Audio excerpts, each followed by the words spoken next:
নমস্কার বন্ধুরা, অজানার পথের নতুন পর্বে আপনাদের সকলকে স্বাগত জানাই। জগদ্ধাত্রী পূজা তো প্রায় চলেই এলো, তাই আমার আজকের আয়োজনে থাকছে মা জগদ্ধাত্রীর আবির্ভাব ও কিভাবে রাঢ় তিনি পূজিত হতেন সেই ইতিহাস সম্পর্কে। তাহলে শুনতে থাকুন বন্ধুরা। জগদ্ধাত্রী বা জগদ্ধাত্রী দুর্গা হিন্দু শক্তি দেবী। ইনি দেবী দুর্গার বা পার্বতীর অপর রূপ। উপনিষদে তার নাম উমা হৈমবতী। বিভিন্ন তন্ত্র পুরাণ গ্রন্থেও তার উল্লেখ পাওয়া যায়। যদিও জগদ্ধাত্রী আরাধনা বিশেষতই বঙ্গদেশে প্রচলিত, আবার পশ্চিমবঙ্গের নদিয়া জেলার কৃষ্ণনগর ও হুগলি জেলার চন্দননগর, গুপ্তিপাড়া, নদিয়া জেলার শান্তিপুরের সূত্রাগড় অঞ্চল জগদ্ধাত্রী উৎসবের জন্য জগৎ বিখ্যাত। কার্তিক মাসের শুক্লা নবমী তিথিতে দেবী জগদ্ধাত্রীর বাৎসরিক পূজা অনুষ্ঠিত হয়। হিন্দু বাঙালির ধর্মীয় মানসে রাজসিক দেবী দুর্গা ও তামসিক কালীর পরেই স্থান সত্যগুণের দেবী জগদ্ধাত্রীর। জগদ্ধাত্রী কৃষ্ণনগর ও চন্দননগরের প্রাণাত্মিকা। কিন্তু এই জগদ্ধাত্রী পূজার সূচনার ঐতিহাসিক প্রেক্ষাপট কী নিয়ে তা নিয়ে রয়েছে বহু মতভেদ। ইদানিংকালে কৃষ্ণনগর রাজবাড়ি তথা নদিয়ার ব্রাহ্মশাসন গ্রামের জগদ্ধাত্রী পূজার কিছু কাহিনী পাঠক মহলে খুবই জনপ্রিয় হয়ে উঠেছে। রাজা কৃষ্ণচন্দ্রের জগদ্ধাত্রী পূজার সূচনার কথা তো সর্বজনবিদিত। মজার কথা হলো, এই পূজা আদৌ কবে ও কোথায় শুরু হয়েছিল তার ঐতিহাসিক বিশ্লেষণ কি তা কেউ জানে না। কৃষ্ণনগর রাজবাড়ির মতে এই পূজা মহারাজ কৃষ্ণচন্দ্র রায় 1710 খ্রিস্টাব্দের দ্বারা শুরু হয়েছে। তিনি নাকি তৎকালীন নবাবের কাছে কোনো এক কারণে দুর্গাপূজার সময় বন্দী হন এবং পরে দুর্গাপূজার পর ছাড়া পেলে স্বপ্নাদেশে পরের মাসের অর্থাৎ কার্তিক শুক্লা নবমীতে এই পূজার প্রচলন করেন। সময়কাল নিয়ে মতভেদ থাকলেও আনুমানিক সূচনাকাল সর্বপ্রথম কৃষ্ণনগর, এরপর চন্দননগর বা অন্যান্য স্থানে জগদ্ধাত্রী পূজার সূচনা হয়। জগদ্ধাত্রী সম্পূর্ণ তান্ত্রিক দেবী। বঙ্গতান্ত্রিক সিদ্ধ পুরুষ কৃষ্ণানন্দ আগমবাগীশ বংশীয় মহাপণ্ডিত, তন্ত্রজ্ঞ সিদ্ধসাধক কৌলাবধূতাচার্য রঘুনাথ তর্কবাগীশ মহাশয় কালগ্রহ বিশদ ষটচন্দ্র শাকে অর্থাৎ 1610 শতাব্দে বা 1681 খ্রিস্টাব্দে প্রায় 160টি তন্ত্র ও প্রায় শতাধিক বেদ বেদান্ত পুরাণাদি গ্রন্থ মন্থন করে রচনা করেন আগম তত্ত্ব বিলাস নামক এক অনর্ঘ্য মহাপুস্তক। সে পুস্তকে স্পষ্টতই জগদ্ধাত্রী দেবীর সম্পূর্ণ মূর্তি বিবরণ, পূজাকাল, পূজা পদ্ধতি, পূজার বীজ মন্ত্র, দীক্ষাবিধি সহ সুনিপুণভাবে বিস্তৃত উল্লেখ করেছেন রঘুনাথজি। ইন্দ্রনারায়ণের দেহরক্ষার 6-7 বছর বহু আগে থেকে কৃষ্ণনগরে পূজার সূচনা হয়। চন্দননগরে আদি মা তথা আরও কিছু বারোয়ারি পূজা সহ আদি হালদার পাড়ার বারোয়ারির পূজার সচিত্র তথ্য প্রকাশিত হয়। 1961 সালে আনন্দবাজার পত্রিকায় স্পষ্টতই উল্লেখ আছে যে সেই পূজা প্রায় 400 বছর প্রাচীন। সেই হিসাবে বর্তমান কাল ধরে সেই পূজা 460 বছর প্রাচীন। তাহলে প্রসঙ্গক্রমে বলতেই হয় আদি হালদার পাড়ার পূজাটিও পূর্বে কোনো এক সাধক পরিবারের পূজা ছিল। তারাও মানে যে আদিমা তাদের থেকেও প্রাচীন, অর্থাৎ আদিমায়ের প্রাচীনত্ব স্বীকৃত। 1820 সালে ফ্রেন্ডস অফ ইন্ডিয়া নামক পত্রিকায় চন্দননগরের জগদ্ধাত্রী পূজার উল্লেখ আছে। সেই স্থানে আছে রবার্ট ক্লাইভ চন্দননগরের চাউলপট্টিকে গ্র্যানারি অফ বেঙ্গল বলেই উল্লেখ করেছিলেন এবং সে সময় আদিমায়ের পূজার কথাও ছিল। ক্লাইভের 1757 খ্রিস্টাব্দে চন্দননগর অভিযানের কথা তো সকলেই জানেন। এত দ্বারা প্রমাণ হয় যে কৃষ্ণচন্দ্রের বহু পরে আদিমায়ের পূজা প্রচলিত ছিল। নদিয়ারাজ কৃষ্ণচন্দ্র রায়ের রাজত্বকাল থেকেই বঙ্গদেশে জগদ্ধাত্রী পূজার জনপ্রিয়তা বৃদ্ধি পায়। জগদ্ধাত্রী পূজার নিয়মটি একটু স্বতন্ত্র। দুটি প্রথায় এই পূজা হয়ে থাকে। কেউ কেউ সপ্তমী থেকে নবমী অবধি দুর্গা পূজার ছাঁচে জগদ্ধাত্রী পূজা করে থাকেন, আবার কেউ কেউ নবমীর দিনই 3 বার পূজার আয়োজন করে সপ্তমী, অষ্টমী ও নবমী পূজা সম্পন্ন করেন। এই পূজার অনেক প্রথায় দুর্গা পূজার অনুরূপ। জগদ্ধাত্রী শব্দের আভিধানিক অর্থ হল জগৎযুক্ত ধাত্রী, জগতের বা ত্রিভুবনের ধাত্রী, ধারণকর্ত্রী বা পালিকা। ব্যাপ্ত অর্থে দুর্গা, কালী সহ অন্যান্য শক্তি দেবীগণও জগদ্ধাত্রী। তবে শাস্ত্র নির্দিষ্ট জগদ্ধাত্রী রূপের নামকরণের পশ্চাতে রয়েছে সূক্ষ্মতর ধর্মীয় দর্শন। স্বামী প্রমেয়ানন্দের মতে ধৃতিরূপিণী মহাশক্তি জগদ্ধাত্রী। সগুণ ব্রহ্মের সৃষ্টি, স্থিতি ও বিনাশ রূপ তিন গুণের যুগপৎ প্রকাশ যেমন কালী রূপের বৈশিষ্ট্য, তার ধারণী ও পোষণী গুণের যুগপৎ প্রকাশও জগদ্ধাত্রী রূপের বৈশিষ্ট্য, যা ধাতুর অর্থ ধারণ বা পোষণ। ভগবতী নিখিল বিশ্বকে বক্ষে ধারণ করে পরিপালন করে বলে মুনিগণ কর্তৃক তিনি ত্রৈলোক্য জননী নামেই অভিহিত। নিয়ত পরিবর্তনশীল এই জগতের পেছনে রয়েছে তার রক্ষণ ও পোষণের জন্য অচিন্তনীয় মহাশক্তির এক অদ্ভুত খেলা। সতত পরিবর্তনশীল জগৎ সেই মহাশক্তির দ্বারা বিধৃত, যিনি নিত্যা, শাশ্বতী ও অপরিবর্তনীয়া। দেবী জগদ্ধাত্রী সেই ধৃতিরূপিণী মহাশক্তি। দেবী ভাগবত পুরাণ ও অন্যান্য পুরাণ মতে উল্লিখিত একটি উপাখ্যান অনুসারে একবার দেবাসুর সংগ্রামে দেবগণ অসুরদের পরাস্ত করলেন, কিন্তু তারা বিস্মৃত হলেন যে নিজ শক্তিতে নয়, বরং ব্রহ্মের বলে বলীয়ান হয়েই তাদের এই বিজয়। ফলত তারা হয়ে উঠলেন অহংকার প্রমত্ত। তখন দেবী লক্ষ্মী এক কুমারী বালিকার বেশ ধারণ করে তাদের সম্মুখে উপস্থিত হলেন। তিনি একটি তৃণখণ্ড দেবতাদের সম্মুখে পরীক্ষার নিমিত্ত রাখলেন। অগ্নি ও বায়ু তাদের সমস্ত শক্তি প্রয়োগ করেও সেই তৃণখণ্ডটিকে দগ্ধ বা বিধৌত করতে পারলেন না। তখন দেবগণ ইন্দ্রকে বালিকার পরিচয় জানার নিমিত্ত প্রেরণ করলেন। ইন্দ্র অহংকার প্রমত্ত হয়ে বালিকার কাছে আসেননি, এসেছিলেন জিজ্ঞাসু হয়ে। তাই ব্রহ্মরূপী দেবী মহালক্ষ্মী তার সম্মুখ হতে তিরোহিত হলেন, বরং তার সম্মুখের আকাশে দিব্য স্ত্রী মূর্তিতে আবির্ভূতা হলেন হৈমবতী রমা। রমা ব্রহ্মের স্বরূপ ব্যাখ্যা করে ইন্দ্রের জ্ঞান পিপাসা নিবৃত্ত করলেন। সেই দেবীকে পুরাণের জগদ্ধাত্রী নামে পরিচিতি লাভ করেন। জগদ্ধাত্রী অর্থাৎ জগৎকে ধারণ করে যিনি রয়েছেন। উপনিষদে উমার রূপ বর্ণনা নেই, কেবলমাত্র তাকে হৈমবতী পার্বতী অর্থাৎ স্বর্ণালঙ্কার ভূষিতা বলা হয়েছে। তবে এই হৈমবতী উমাই যে দেবী জগদ্ধাত্রী সে প্রত্যয় জন্মে কাত্যায়নী তন্ত্রের ৭৬ পটলে উল্লিখিত একটি কাহিনী থেকে। এই কাহিনী অনুসারে একদা ইন্দ্র, অগ্নি, বায়ু ও চন্দ্র এই ৪ দেবতা অহংকার প্রমত্ত হয়ে নিজেদের ঈশ্বর মনে করতে শুরু করলেন। তারা বিস্মৃত হলেন যে দেবতা হলেও তাদের স্বতন্ত্র কোনো শক্তি নেই। মহাশক্তি পার্বতীর শক্তিতেই তারা বলীয়ান। দেবগণের এই ভ্রান্তি অপনয়নের জন্য দেবী জগদ্ধাত্রী কোটি সূর্যের তেজ ও কোটি চন্দ্রের প্রভাযুক্ত এক দিব্য মূর্তিতে তাদের সম্মুখে উপস্থিত হলেন। এর পরের কাহিনী উপনিষদে বর্ণিত তৃণখণ্ডের কাহিনীর অনুরূপ। দেবী প্রত্যেকের সম্মুখে একটি করে তৃণখণ্ড রাখলেন, কিন্তু ৪ দেবতার কেউই তাকে স্থানচ্যুত বা ভস্মীভূত করতে অসমর্থ হলেন। দেবগণ নিজেদের ভুল উপলব্ধি করলেন। তখন দেবী তার তেজরাশি স্তিমিত করে এই অনিন্দ মূর্তি ধারণ করলেন।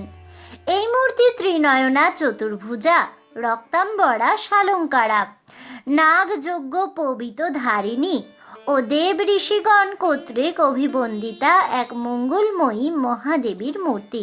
সমগ্র জগৎকে পরিব্যাপ্ত করে দেবী দেবগণকে এই মূর্তি দেখালেন। দেবগণও তার স্তবে প্রবুদ্ধ হলেন। জগদ্ধাত্রী দেবী ত্রিনয়না, চতুর্ভুজা ও সিংহবাহিনী। তার হাতে শঙ্খ, চক্র, ধনুক ও বাণ, গলায় নাগযজ্ঞ পবিত, বাহন সিংহ, করিন্দ্রাসুর অর্থাৎ হস্তিরূপী অসুরের পৃষ্ঠে দণ্ডায়মান। দেবীর গাত্রবর্ণ উদীয়মান সূর্যের ন্যায়।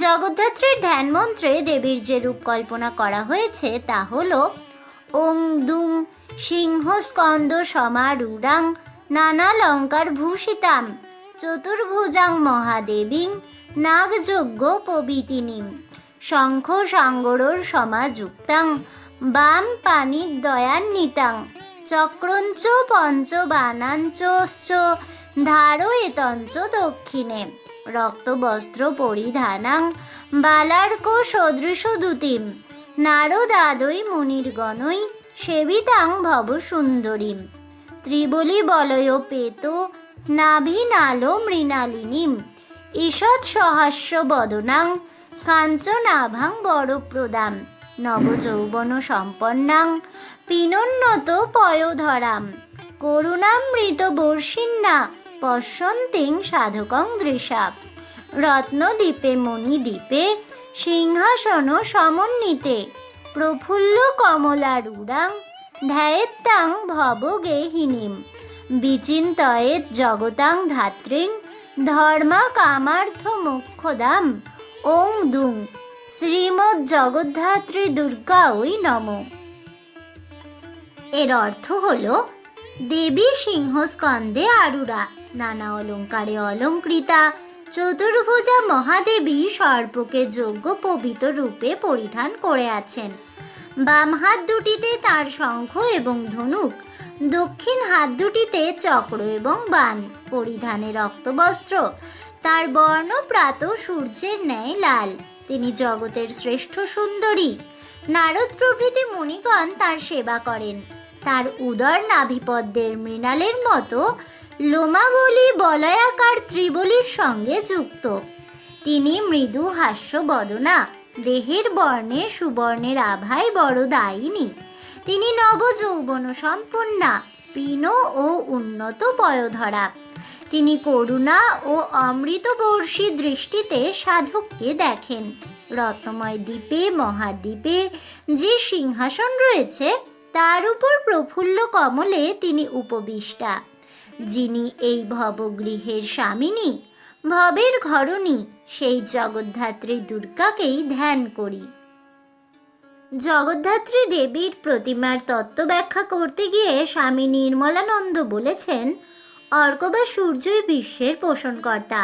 পৃথিবীবাদী আবর্তনশীল গ্রহ উপগ্রহ দিগকে সূর্যই নিজের দিকে আকর্ষণ করে রেখেছেন। দেবী জগদ্ধাত্রীর মধ্যেও ধারণী ও পোষণী শক্তির পরিচয় বিদ্যমান। তাই তাঁকে বলা হয়েছে বালার্ক সদৃশ তনু। একই কারণে জগৎপালক বিষ্ণুর শঙ্খ চক্র সাঙ্গর ধনু আদি আয়ুধ দেবীর শ্রী করে। দেবীর রক্তবস্ত্র রক্তবর্ণের মধ্যে দেবীর সিংহাসনস্থ রক্তকমলে সেই রজগুণেরই ছড়াছড়ি। রজদীপ্ত বলেই জগদ্ধাত্রী মহাশক্তিময়ী। তার অস্ত্রশস্ত্র, তার বাহন, সকলই তার শক্তিমত্তার ভাবটি আমাদের অন্তরে উদ্দীপ্ত করে দেয়। তবে দেবীর এই বীর্য সংহারের নয়, পরন্তু সমগ্র বিশ্বকে মহাসর্বনাশ থেকে রক্ষাপূর্বক তাকে আত্মসত্তায় রীতে ও সত্যে সুস্থির করে রাখবার জন্যেই। নাগ বা সর্প যোগের পরিচায়ক, উপবিদ ব্রাহ্মণ্য শক্তির প্রতীক। দেবী জগদ্ধাত্রী ব্রহ্মময়ী, তিনি পরমা যোগিনী। মহাযোগ বলেই ব্রহ্মময়ী ধরে আছেন এই নিখিল বিশ্ব সংসারকে। এই জগদ্ধারণী জগদ্ধাত্রীর পরম তপস্যা, তার নিত্যলীলা, তার নিত্য খেলা। জননী রূপে তিনি বিশ্ব প্রসূতি, আবার ধাত্রী রূপে তিনি বিশ্বধাত্রী। দেবীর নানাবিধ অলঙ্কার ঐশ্বর্যের প্রতীক, যা একত্রে অষ্টপ্রকার বিভূতি এবং প্রভুত্বকে প্রকাশ করে। ত্রিগুণাত্মিকা মা আমাদের অনন্ত কোটি ব্রহ্মাণ্ড পালিকা ও চালিকা। দেবীর হাতে যে চক্র বর্তমান তা এই ব্রহ্মাণ্ডের প্রতীক, যা সর্বক্ষণ ঘূর্ণায়মান, কিন্তু তা সম্ভব শুধুমাত্র দেবীর অঙ্গুলি হেলনে।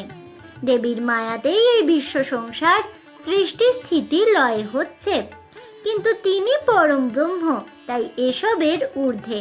ঠিক যেভাবে চক্র তার আঙুলকে স্পর্শ করে না, তার উপর হাতে শঙ্খ, যা শব্দের প্রতীক। শব্দই নাদ, নাদই হলো ব্রহ্ম। তিনি বাকরূপেও নিজেকে ভক্ত প্রাণে প্রকাশ করেন। দেবীর হাতের ধনুক হল অসীম চৈতন্য শক্তির প্রতীক, যা আদ্যা জননীর প্রকাশ। আবার সেই চেতনা যখন ক্রিয়াশীল হয়ে মানুষের লক্ষ্য প্রাপ্তি, সমাজ কল্যাণ ইত্যাদি কাজে উদ্ভূত হয়, তাই তীর বা বাণ এই ছিলাটিও জগৎজননী বেঁধে দেন সাধুজনের অন্তরে। আমাদের খুব প্রিয় মহিষাসুর মর্দিনী আকাশবাণীতে প্রচারিত হওয়ার শুরুতে সিংহস্থা শশী শেখরা এই ধ্যান মন্ত্র শুনলেও দেখা যাবে যে এটিও দুর্গার জগদ্ধাত্রী রূপেরই বর্ণনা। যদিও এখানে দেবীকে মরকত বর্ণা বলা হয়েছে, তবে বিশ্বসার তন্ত্রমতে দেবীর উভয় ধ্যান মন্ত্রেই পূজা বিধি এক।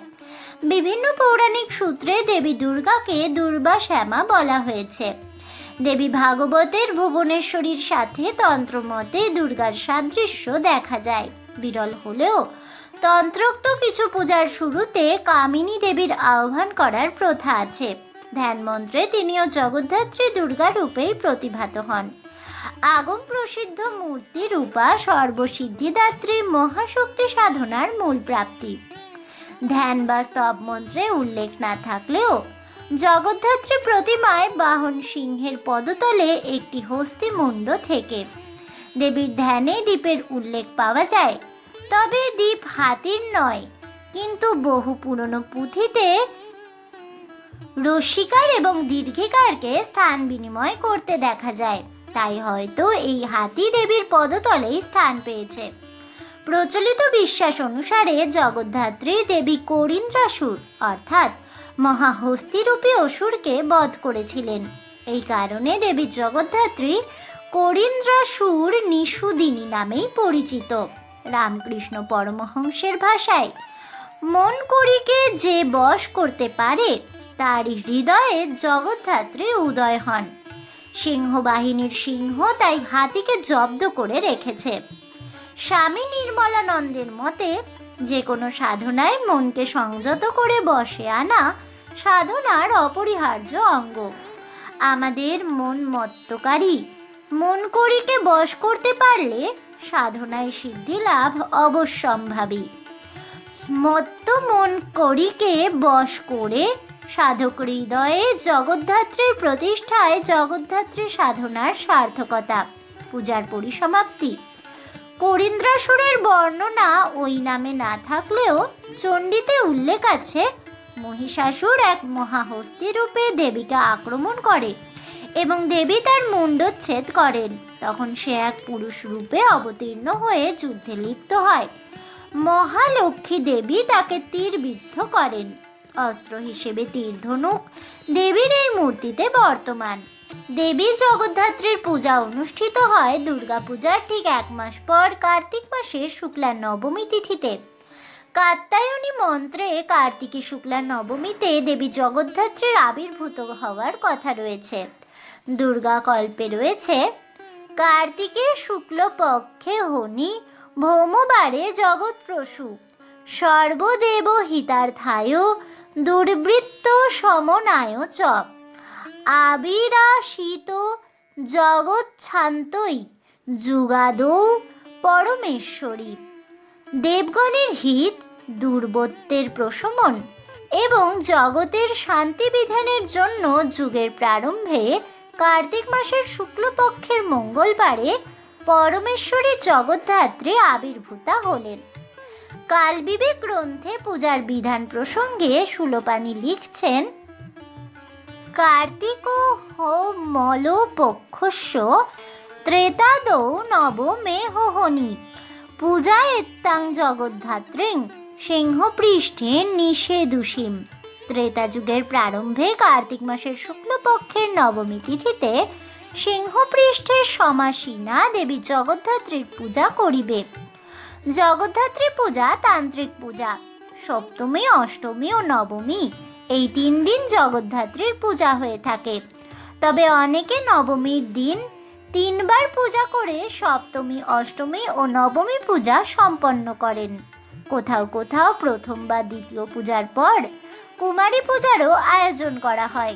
দুর্গা পূজার ন্যায় জগদ্ধাত্রী পূজাতেও বিসর্জনকৃত্য বিজয়াকৃত্য নামে পরিচিত। এমনকি পুষ্পাঞ্জলি ও প্রণাম মন্ত্র সহ পূজার অনেক মন্ত্র দুর্গা পুজোরই অনুরূপ। বারোয়ারি প্রতিমাখানি প্রায় 20 হাত উঁচু, গোড়ায় চড়া হাইল্যান্ডের গোড়া, বিবি পুরী ও নানাবিধ চিড়িয়া শোলার ফল ও পদ্ম দিয়ে সাজানো। মধ্যে মা ভগবতীর জগদ্ধাত্রী মূর্তি, সিংহীর গায়ে রূপুলি গিলটি ও হাতি সবুজ মখমল দিয়ে মোড়া। ঠাকরুনের বিবিয়ানা মুখ, রং ও গড়ন আদুল ইহুদি ও আরমানি কেতাব। ব্রহ্মা বিষ্ণু মহেশ্বর ও ইন্দ্র দাঁড়িয়ে জোর হাত করে স্তব করছেন। প্রতিমের উপরে ছোট ছোট বিলাতি পরীরা ভেপু বাজাচ্ছে। হাতে বাদশাহী নিশেন ও মাঝে খোড়া সিঙ্গিওয়ালা। কুইনের ইউনিফর্ম ও ফেস্ট। বেলা 8টার সময় যাত্রা ভাঙল। একজন বাবু মাতাল পাত্র টেনে বিলক্ষণ পেকে যাত্রা শুনছিলেন। যাত্রা ভেঙে যাওয়াতে গলায় কাপড় দিয়ে প্রতিমে প্রণাম করতে এলেন। প্রতিমে হিন্দু শাস্ত্রসম্মত জগদ্ধাত্রী মূর্তি, কিন্তু প্রতিমার সিংহী হাতিকে কামড়াচ্ছে দেখে বাবু মহাত্মার বড়ই রাগ হলো। কিছুক্ষণ দাঁড়িয়ে থেকে বাবু করুণার সুরে, তারিণী গো মা, কেন হাতির উপর এত আড়ি? মানুষ মিলে টেট্টা পেতে তোমায় বেতে হতো হরিণ বাড়ি। সুরকি কুটে সারা হতো, তোমার মুকুট যেত গড়াগড়ি। পুলিশের বিচারে শেষে সপ্ত তোমায় গ্র্যান বুড়ি। সিঙ্গি মামা টেট্টা পেতেন, ছুটতে হতো উকিল বাড়ি। গান গেয়ে প্রণাম করে চলে গেলেন। কালীপ্রসন্ন সিংহ, হুতম প্যাঁচার নকশা, 1864। এই প্রসঙ্গে বলা হয়, জগদ্ধাত্রী পূজা বাঙালি হিন্দু সমাজের একটি বিশিষ্ট উৎসব হলেও দুর্গা বা কালী পূজার তুলনায় এই পূজার প্রচলন অপেক্ষাকৃত আধুনিক কালেই ঘটে। অষ্টাদশ শতকে নদিয়ারাজ কৃষ্ণচন্দ্র রায় তার রাজধানী কৃষ্ণনগরে এই পূজার প্রচলন করার পর এর জনপ্রিয়তা অধিক বৃদ্ধি পায়। যদিও দেবী জগদ্ধাত্রী যে বাঙালি সমাজে একান্ত অপরিচিত ছিলেন না, তার প্রমাণও পাওয়া গেছে। সুলোপানি খ্রিস্টীয় ৫ম শতকে কালবিবেক গ্রন্থে কার্তিক মাসে জগদ্ধাত্রী পূজার উল্লেখ করেন।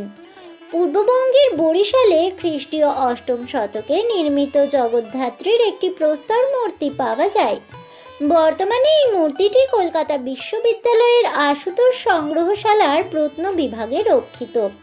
কৃষ্ণচন্দ্রের রাজত্বকালের আগে নির্মিত নদিয়ার শান্তিপুরের জলেশ্বর শিব মন্দির ও কোতোয়ালি থানার রাঘবেশ্বর শিব মন্দিরের ভাস্কর্যে জগদ্ধাত্রীর মূর্তি লক্ষিত হয়।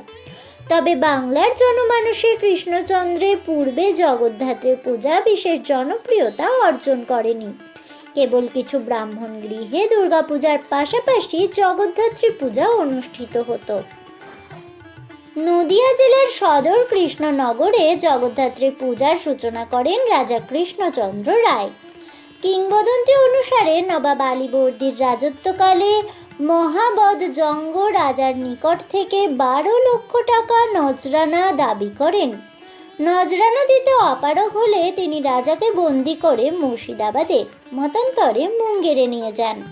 মুক্তির পর নদীপথে কৃষ্ণনগরে প্রত্যাবর্তনের সময় ঘাটে বিজয়া দশমীর বিসর্জনের বাজনা শুনে তিনি বুঝতে পারেন সে বছর দুর্গাপূজার কাল উত্তীর্ণ হয়ে গেছে।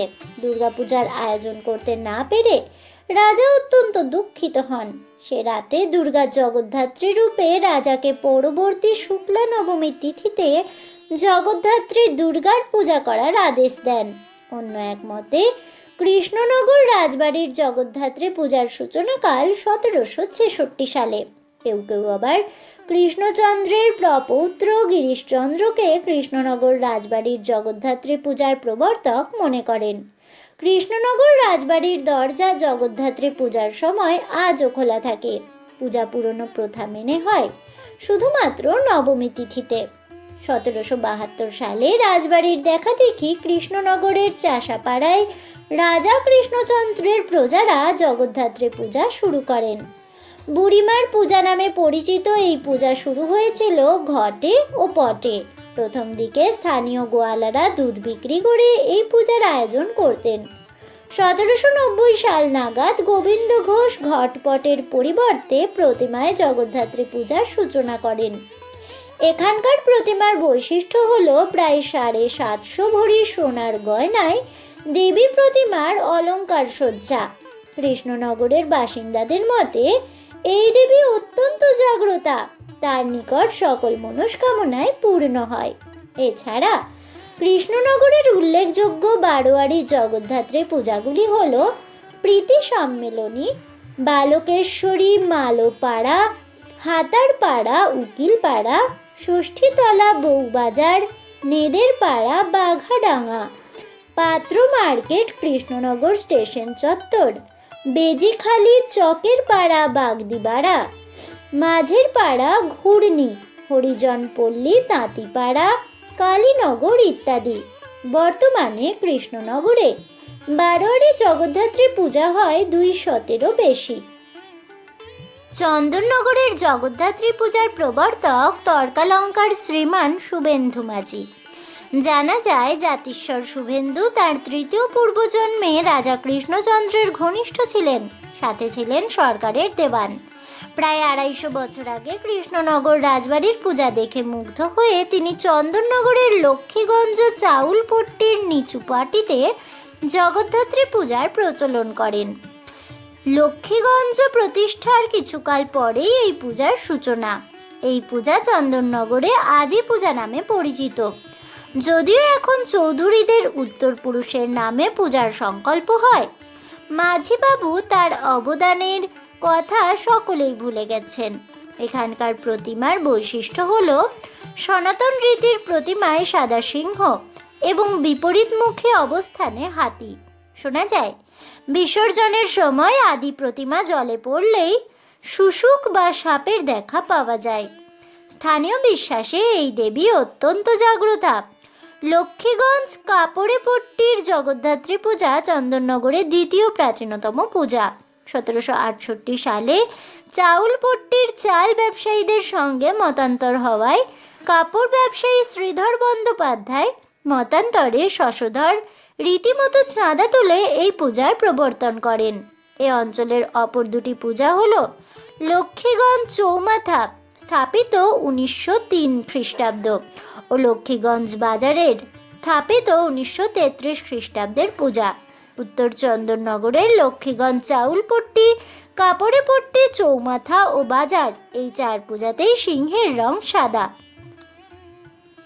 উত্তর চন্দননগরের অন্যান্য বড় জগদ্ধাত্রী পূজাগুলি হল চন্দননগর বাগবাজার, স্থাপিত 1835 খ্রিস্টাব্দ, খলিশানি, কলপুকুর ধার, বউবাজার, শীতলাতলা, খলিশানি, বউবাজার, বাগবাজার, চৌমাথা, বিদ্যালঙ্কার, পালপাড়া, বিবিরহাট উত্তরাঞ্চল, বিবিরহাট, চড়কতলা, তেমাথা, হরিদ্রাডাঙ্গা, হেলাপুকুর ধার, নাড়ুয়া, কাঁটাপুকুর, কাঁটাপুকুর চৌমাথা, বড় কালীতলা, বড় পঞ্চাননতলা, বড় চাঁপাতলা, বড় দিঘির ধার, বড় তালডাঙ্গা ইত্যাদি।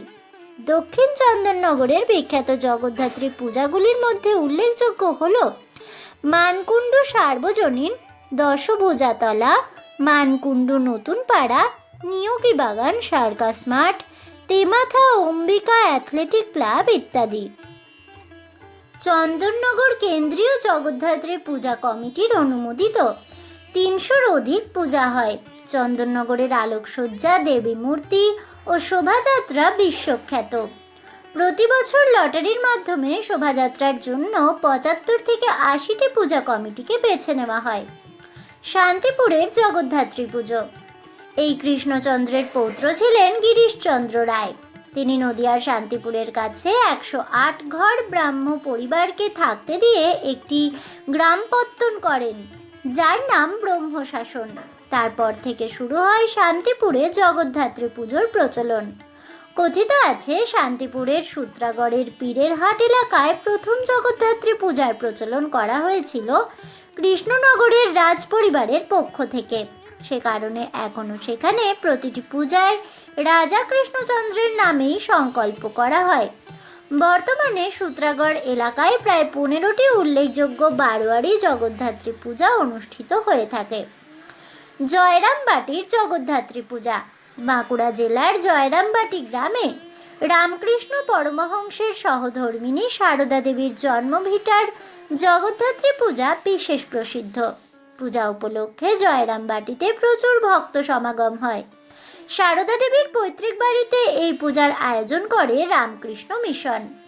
1877 সালে সারদা দেবীর পিতৃগৃহে প্রথম জগদ্ধাত্রী পূজার আয়োজন করেছিলেন তার জননী শ্যামা সুন্দরী দেবী। কিংবদন্তি অনুসারে প্রতি বছর শ্যামা সুন্দরী দেবী প্রতিবেশী নব মুখুজ্জের বাড়ির কালী পূজা উপলক্ষে নৈবেদ্যর চাল পাঠাতেন। ওই বছর কোনো বিবাদের কারণে নব মুখুজ্জে চাল নিতে অস্বীকার করেন। নৈবেদ্য দানে অসমর্থ হয়ে শ্যামা সুন্দরী দেবী অত্যন্ত মর্মাহত হন। সে রাতেই তিনি দেবী জগদ্ধাত্রীকে স্বপ্নে দেখেন এবং তার স্বপ্নাদেশে ওই চালে জগদ্ধাত্রী পূজার আয়োজন করেন।